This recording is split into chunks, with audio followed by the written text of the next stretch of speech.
Good evening, everyone. For those na wala kailan ako, si Aimil. Igsoon ni Aimil. I am the eldest daughter nila. So, mag-read ako sa ko ang speech kay kanang wala na ko na memorize. So, to begin, I want to greet Daddy first and happy birthday. Before anything else, I want to honor you on your special day and wala ning pakipot-kipot pa diretsoon na ni nato. Dad, we've had our share of ups and downs, and I know that during my high school years, and I think my family kabalo gid pud ani, and maybe some of the church mates kabalo nga na gid ko bag high school years. So we often found ourselves on the wrong foot. Maybe it's because when a strong personality meets another strong personality, mag-clash gid na sila. So naadjay advantages o you can say nga naay advantages o disadvantages nga naliwat ko ni Papa kay patigi amo ang mga personalities.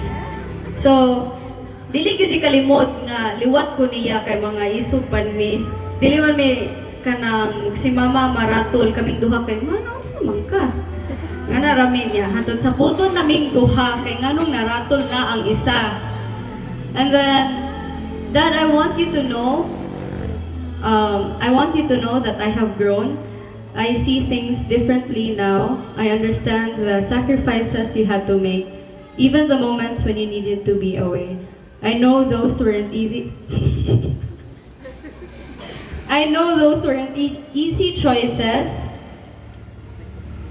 and even the moments when you needed to be. I know those weren't easy choices, but they were decisions made out of love and commitment to us. Dad, thank you for everything you've done and continue to do. Even the things left unsaid. You may be quiet, dili ka banhaan, dili ka expressive, parehas ni Mama, but I hope you know that we see you and we see your effort, your love, and the ways you care for us without needing many words. Thank you for your strength, your hard work, and your heart for our family. And Dad, please always remember nga I am always willing to be your errand girl. Maski unsa pa na, suguon ko nimo og kuha sa feed, sa mga kanting, atong likod sa Johnson, niya ihatod sa Dao Terminal, or mukalita kag chat na kong anak, please get atong sa Dao Terminal gipada sa bukid, or nak please kanang hapit na birthday ni Mama unsay kanang nindot ihatag niya. So there's that. Always remember, I'm always willing to be your errand girl. I am one Gcash away. I am one suhol away. Ganahan mo pumutuman sa iyahang mga sugo kay pagkapiran man ang iyahang paralan.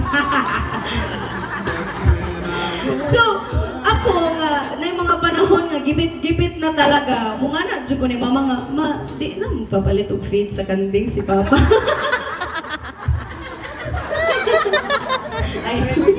So, now that you know, padayon gihapon dili ka alin ako. So, on your birthday, I pray that God grants you good health, renewed strength, and the joy that you truly deserve. I hope you feel how deeply you are appreciated and loved. Happy birthday, Dad. I love you. Wow. And now, I want to greet both my parents on this very special milestone.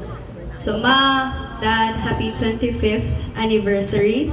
25 years of marriage is not a small thing. It is a testimony of love, perseverance, forgiveness,